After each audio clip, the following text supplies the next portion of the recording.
many of exactly the same people who are complaining vociferously about what has happened with regards to Allison Pearson were exactly the same people who were complaining at the police and set during the Gaza marches for saying that many of the people on those marches had said things that they believed ought to be prosecuted. The claim that's also been made is that, oh my God, free speech just died in the UK with this action. Actually, of course it didn't. If you want to understand the controversy over the Daily Telegraph columnist Allison Pearson's visit from the police, check out a few of these headlines. It's been called Kafkaesque. It's been called utter tosh. It's been called a witch hunt. It's been called an ordeal. It's been called a waste of police time. Is there anything more to this?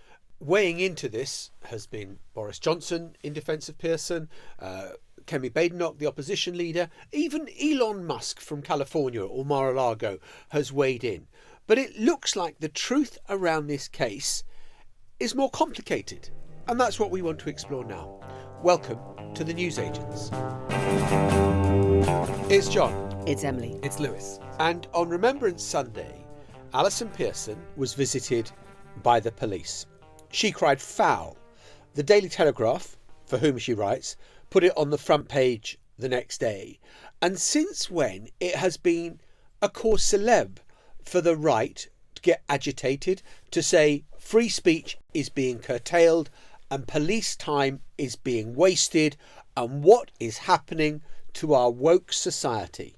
Yeah, I think this is really, really important to be clear about exactly what's happened, because you wouldn't know it and you wouldn't understand the nuance from it from some of the more, well, extremely fevered reaction to it, as you were saying, John. So this is what happened. So, as John said, Allison Pearson was visited by 2 police officers at her home in Essex on Remembrance Sunday by Essex police. She said she'd been accused of a non-crime hate incident relating to a tweet that she had sent some time before. She said that officers asked her to submit to a voluntary interview under caution, but then refused to give her details about the allegedly offensive tweet, which, as I say, has since been deleted. Someone had complained about it. She later claimed on Twitter, X, that Essex police had upgraded the accusation from non-crime hate incident to an offence under the Public Order Act. She denies the allegations of stirring up racial hatred which have been made, and she's described, as John said, the incident as Kafkaesque. So what does this tweet say? Well, we didn't know for sure. She says that she wasn't told by the police which tweet was being investigated, but The Guardian has since revealed that the tweet allegedly was a reposting of an image of 2 people of colour, Pakistani men, holding the flag of the Pakistan Tehreek-e-Insaf, which is a Pakistani political party, alongside officers from Greater Manchester Police. Now, the rub is this. Pearson wrote on that post using that picture, suggesting that they were in fact members of the Met, and she said this: "How dare they? Invited to pose for a photo with lovely, peaceful British friends of Israel on Saturday, the police refused," referring to the Gaza marches at the time. "Look at this lot, smiling with the Jew haters." Now the point is that those men were not on that protest, those police were not members of the Met, but basically from that tweet the suggestion is from the complainant that Pearson's post was racist and inflammatory, because she was basically saying, you could argue, look at those brown people, they are being supported by the police in a way which other people, in this case Jews, aren't, and those people are Jew haters. All of those people are of that racial group. It is said, this is what the suggestion is, that she was saying are Jew haters. And that is why the person who complained suggested that it was inciting racial hatred. Yeah, we don't know from Allison Pearson's own words what that tweet that's now deleted said. She hasn't denied it was this one. She hasn't confirmed it was this one. This is what the Guardian is reporting Allison Pearson said in her tweet. That is the allegation. And I think it is important to understand that in this turn of events, Allison Pearson, if she did tweet that, could have apologised to the Met Police for getting it wrong, or she could have just apologised for having mixed up an entirely different set of circumstances with the one that fitted her narrative, or the narrative that seems to have come from those words. Yet none of that happened. Instead, it seems to have been turned into a moment of victimhood.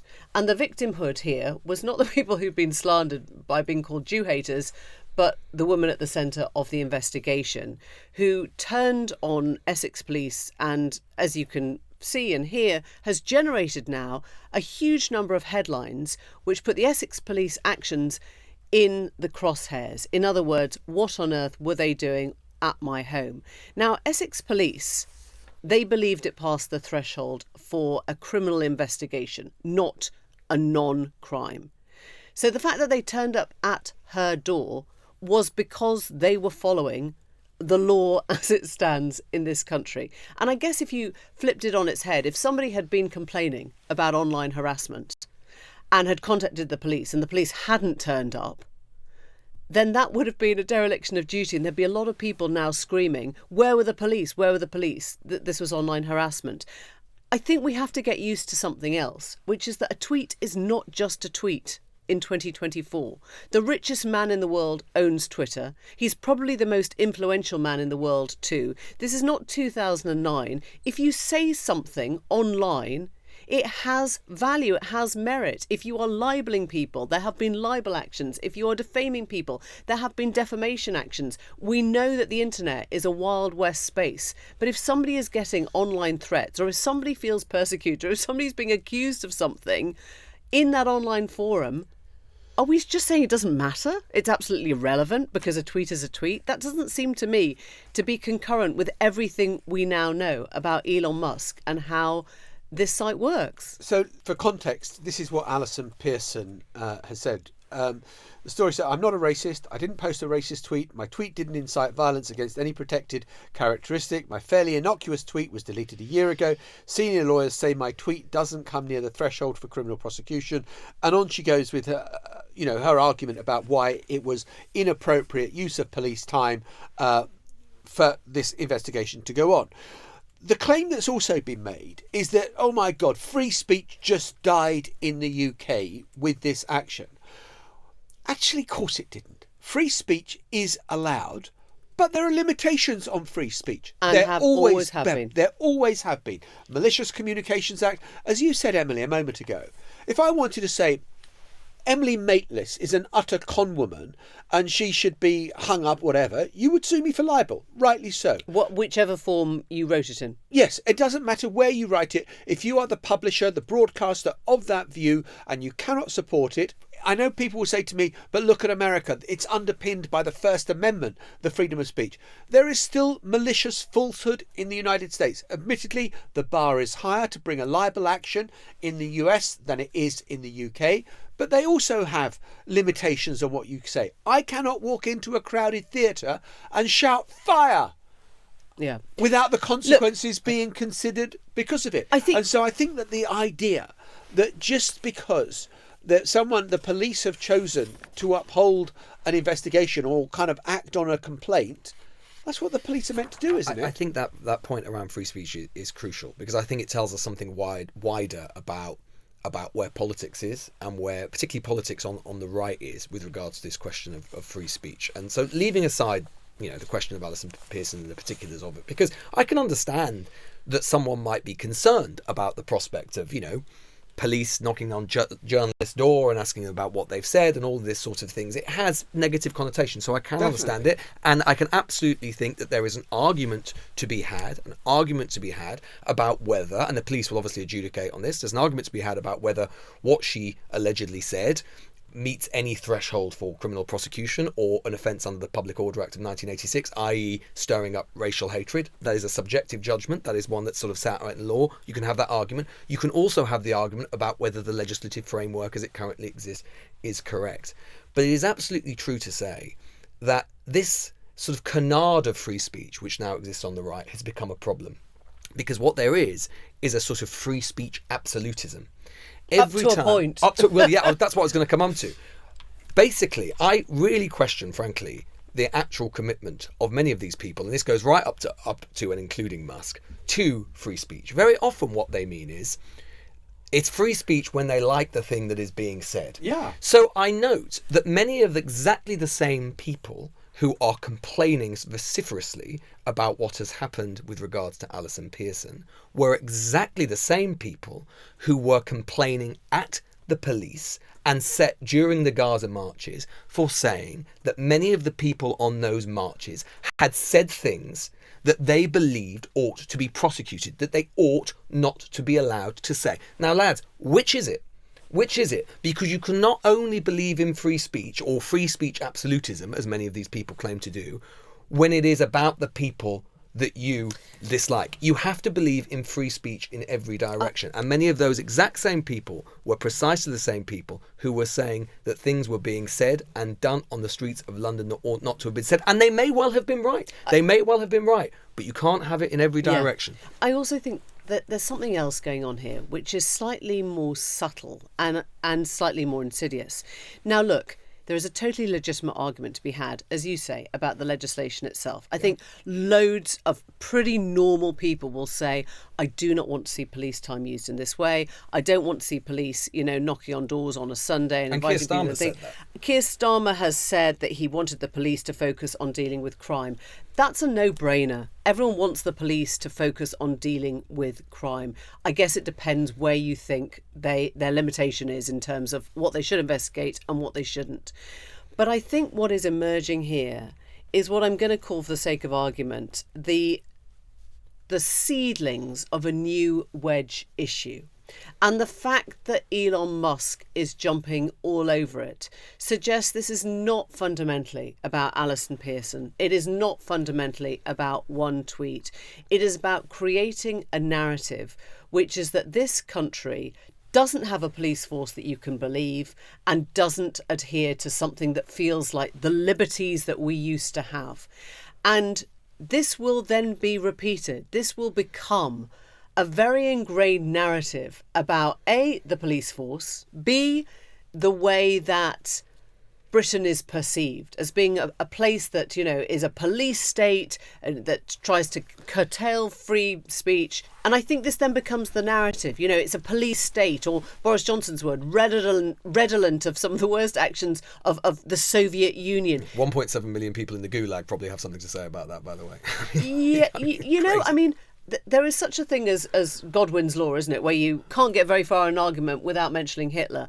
And it seems to me that people are trying to make sure that this is one of those moments that you can't get very far into investigating any kind of story without saying, oh, we're now living in a police state. We're now living in a sort of fascist or communist or Soviet state where nobody's allowed to do anything. Next thing I know, they'll be telling me I can't put up my Christmas tree. But that's where it's going to end. The next thing they'll be saying is there are asylum seekers in a hotel in let's burn the place down, which is what someone did and got into trouble for. And you think, well, you know what? If you're inciting acts of murder... Was that just a tweet? It was just a tweet. It was just a little comment on Facebook or wherever it was. But sorry, that's the law of the land. But that's what I think is so dishonest about so much of this debate, and why I describe the free speech absolutism as kind of a canard.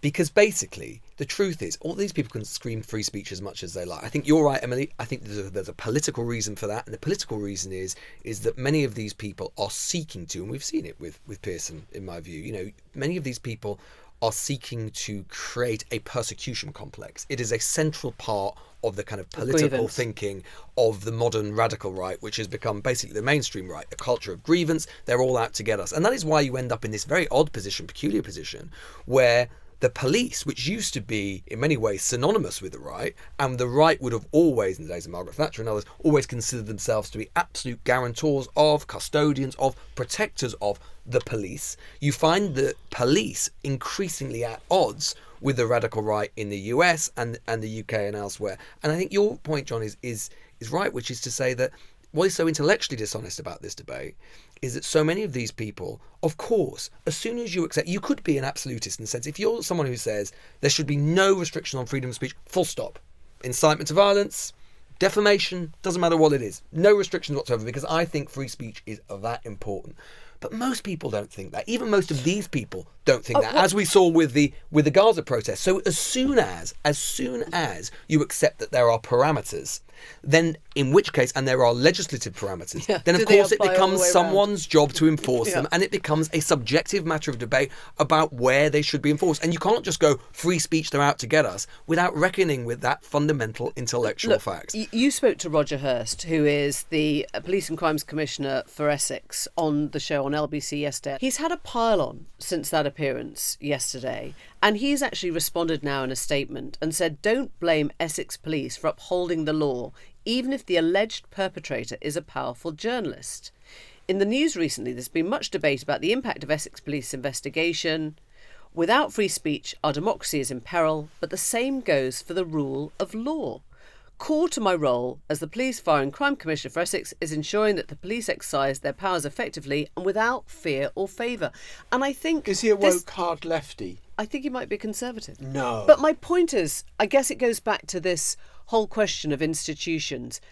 We know and we investigate and we report when the police get things badly wrong. You know, the investigation into Wayne Couzens, the report into the Met Police, Louise Casey's assessment of all the things the police were getting wrong then, I think stands. But I think this speaks to your point, which is about institutions. And America, as we've seen, is kind of in the process now of ripping up its institutions. DOJ, politicised. You know, Department of Health, let's give it to the anti-vax guy. Department of Education, who needs it? Department of Energy, let's put in a fossil fuels guy. They are literally undertaking the tearing up of institutions. And I think we have to be super aware of that here, because there is a part of this which is a pox on all their houses, a pox on everything they do. We don't need them. They're a problem here, not a solution. I think it's worth saying, with Roger, the commissioner who I spoke to yesterday, it's worth saying that he himself said, and he said in his statement, that he believes that there is a case to review some of this legislation. That sometimes, in particular with relation to, and this is what we've got to be clear about, which has not been clear about at all in so much of the reporting, that there is a difference between incitement to commit racial hatred or violence and a non-crime hate incident, or an NCHI. And this is a relatively new thing where non-crime hate incidents are recorded by the police to collect information on hate incidents that could escalate into more serious harm. And there are politicians who believe that that is being used vexatiously and wrongly. But it is worth saying that a key part of this, well, that's down to politicians, and that's up to Parliament to change. And as the Commissioner was saying, that is up to Parliament to change. I think that should be changed, but I'm the Commissioner and my police force have to enact the law as it is. But it's also worth saying that a key part of this story is that Allison Pearson had initially suggested that she had been told that what she was committing was an NCHI,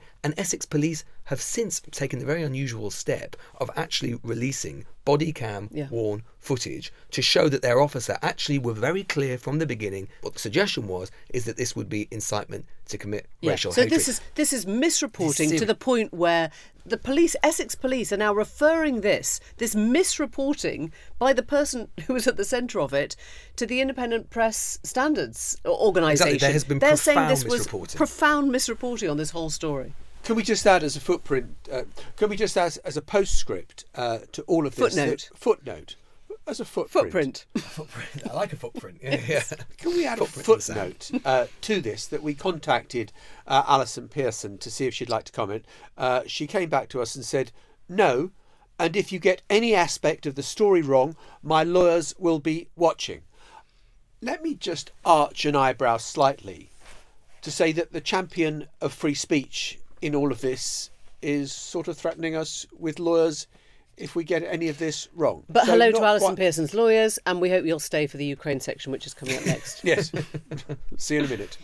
They call this period between the presidential election and the inauguration on January the 20th, the lame duck period. You know how I feel about lame ducks.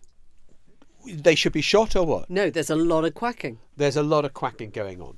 And the quack... You can be lame, of course, and quack. Yeah, there we're getting into some of the details of duck anatomy that I didn't think we'd get into. A canard, as Lewis would say.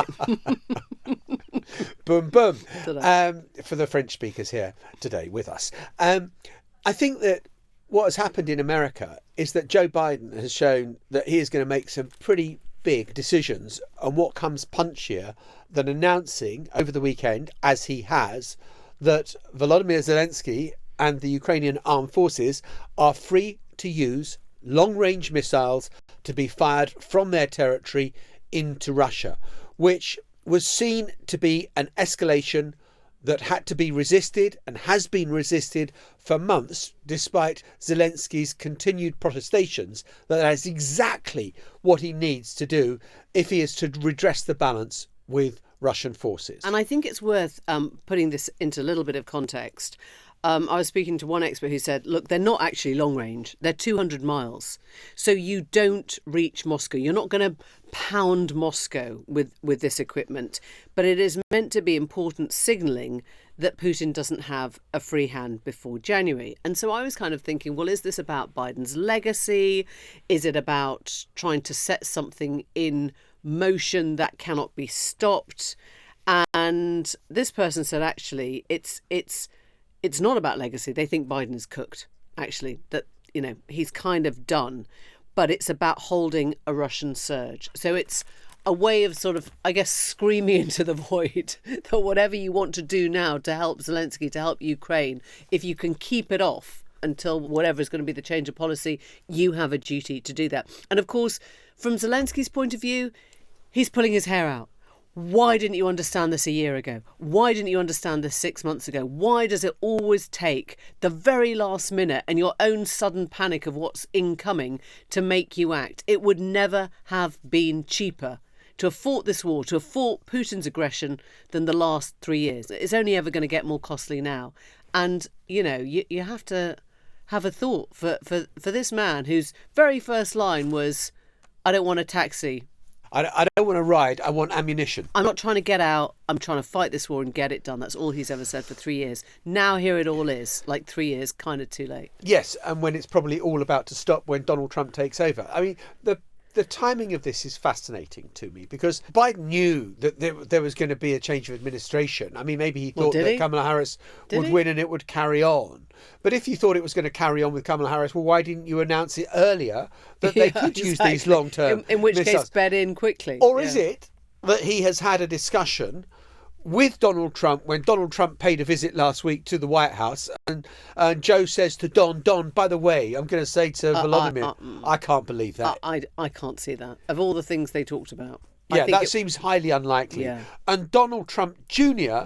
has written on X in the most disparaging terms, the military-industrial complex seems to want to make sure they get World War III going before my father has a chance to make peace and save lives. Don Jr. is very, very close to the kind of formation of the new administration, absolutely making clear he thinks it's reprehensible. I think one thing that has changed is this introduction of North Korean troops, which is, it's almost incomprehensible. The North Korean troops, as we understand it, are not fighting in Ukraine. They're being deployed in Russia to fill the gaps where the Russian soldiers have gone into Ukraine. So they're sort of along the border.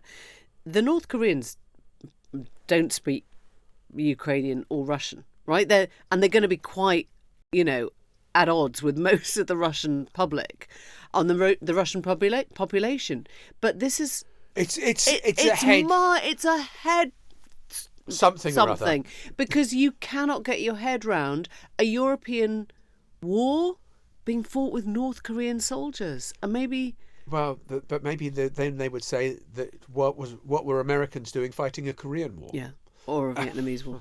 Yeah. Yeah. So I think that and there were British soldiers involved in the Korean War. And I think that's also why the narrative of Don Jr. and so many other MAGA Republicans works, because you can start saying to people, America's involved. Do you really want America involved? And that becomes a very powerful part of Trump's, I'm going to say, arsenal, to say, I'm the peacemaker, he's the warmonger. Look, he's just sent these missiles in. So I think from Europe, we see it as a siren call. Do you want to keep Putin at bay? As we had on the programme last week, the Estonian foreign minister saying, we're not looking for this war, but we're going to be next. This is the full stop to we're going to be next. Whereas Americans see it as oh, really? Do we want to enter the war by sending them our guns? Look, it is the basic difference between Biden and MAGA America that Biden believes in the upholding of international law and boundaries, and that other countries can't just march in and try to take over another country, as Vladimir Putin tried to do. and MAGA who say, yeah, I know. I mean, it's not great, but frankly, what's it got to do with us? We're staying out of this one. And that is the political divide at the moment. And Joe Biden has sharpened it still further with that announcement about these long-range missiles. And presumably, Britain and France will soon follow suit and allow their long-range missiles to be used as well by the Ukrainian armed forces. Well, joining us now is Mark Urban, who is from my parish, Newsnight, but I have to now call you the Sunday Times columnist on defence matters mainly. Mark wants to talk about everything today, but we've managed to narrow it down because we do want to get to the bottom of not just the political implications, but the kind of military implications, the defence implications of what Biden's sending in these long-range missiles is. I mean, they're not actually that long, are they? They're sort of 200 miles long. Exactly. Right? Yeah, that's about the right bracket. Well, look, it's what they call a deep strike weapon. But the most curious thing about Biden's decision, I mean, he's getting a lot of people saying, too little, too late, sort of thing. Push that to one side. That was me like a minute ago. Yeah. Push that to one side. The small print. It's only for use against North Koreans in the area of Kursk. All right. So it's not a general dispensation about using these in all sorts of different places from Kursk to Crimea along that 1,000-kilometre front. It's just there. And why only against North Koreans? Well, I mean, you're not allowed to hit Russian military. Well, of course they will. You can't be that discriminating. Look, I think the way that the White House has tried to present it is we really don't like the fact that this Russian-North Korean friendship thing is building in these directions and could now begin. People are now talking about estimates of 100,000 North Korean troops coming. So far, it's only several thousand. But there is a widespread belief, including from the Ukrainian military intelligence, that a lot more are on the way. So I think what the Americans are trying to do is signal we really don't like this. But I think also what it's evidence of is the way now that everything is in play. Yeah. And everything is now through the prism of some kind of negotiation that will start soon, and who is trying to achieve relative military advantage. In other words, if Putin tries to use the North Koreans and various other things to gain more of an advantage going into talks to put Zelenskyy in an even worse position, then the Americans want to nullify that. What does North Korea get from this? A lot of money. Right. I mean, there have been estimates that just the first 15,000 troops, they get $2,000 a month thereabouts, of which apparently the North Korean state is going to keep like 75-80%. And they reckon it's $5 billion. So it's like starvation or come and die for Russia. Absolutely. Yeah. And from Kim's point of view, it's billions of dollars, plus all the millions of shells and things that they're selling them. Do you think that there was any possibility that it was discussed by Biden when Trump came to the White House last week that he was about to do this, or would he have not? Would it have just been a kind of rude surprise for Donald Trump at Mar-a-Lago? I don't know, so I'm not speaking from knowledge. But if I were to speculate, I think, in a joined-up transition, as you know, no major step is supposed to be taken now without the incoming. Exactly. So I would guess they informed them. Sometimes, it's better to do something and seek forgiveness afterwards than to ask permission. I mean, Don Jr. has tweeted out that this is the military-industrial complex starting World War III before his dad has a chance to make peace. Yeah, well, they wouldn't like it. But in a way, we're talking about everything being in play because there's a sense of a negotiation beginning.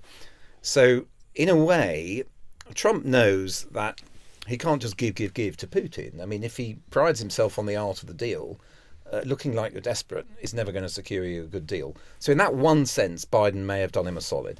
That he's up the ante a little bit so that, Trump, if he has to, has got more to play with. Because some people are saying, Trump might escalate in order to get to that negotiating position. I don't buy it. I mean, I think Trump favours escalating on the sanctions front rather than the military front.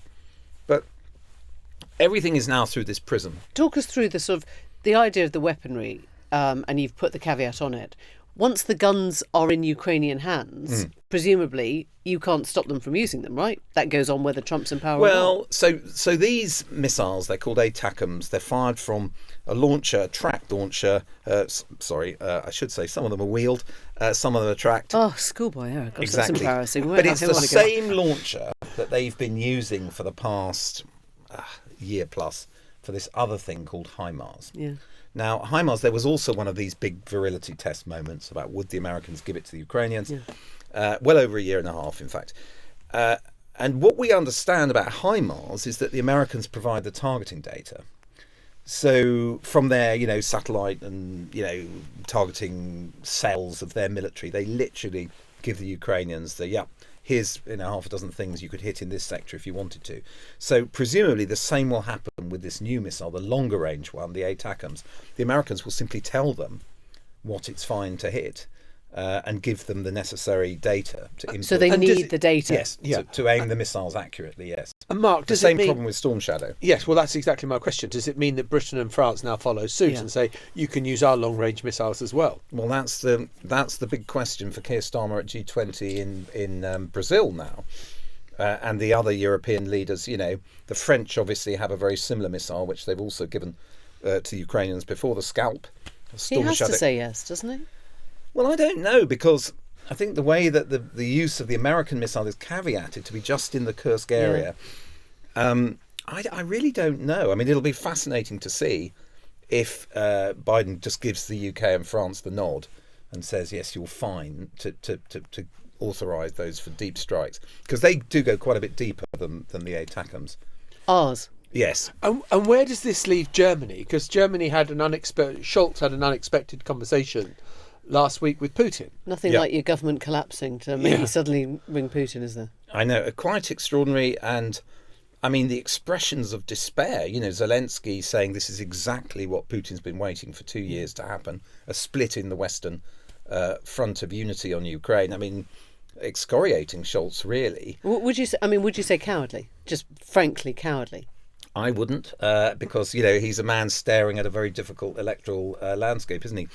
Look, the Germans. I think it was Scholz rather than Macron, but they were coming to Kiev till literally 3 or 4 days before the Russian full-scale invasion, trying to broker something then. Mm-hmm. So they've always tried to take this position of, we're open to have the peaceful conversation. The Zelenskyy point other senior Ukrainians have made is, look, Putin is not going to make peace as a result of your phone call.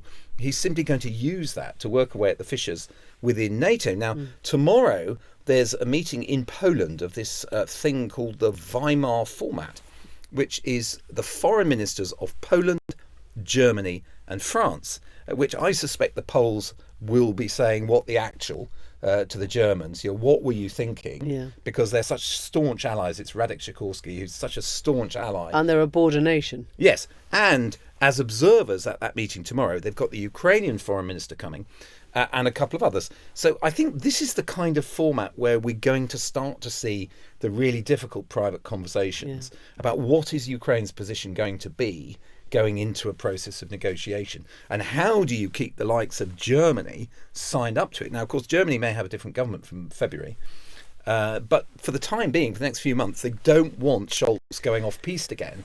And if I said to you that, military people were saying, to us sort of privately, this will all be done by February, it'll be over. I think it's quite possible. I think it's quite possible that the outline of a deal will be there over the next few weeks or couple of months. So yes, by February, but it is possible. And is there any part of Zelenskyy that wants that now? I mean, do you think a little bit of him is thinking, I don't want any more, young men and women to die? Well, I mean, of course they all, you talk to Ukrainians, of course you hear a lot of war weariness, power cuts for 20 hours of the day, all this kind of stuff.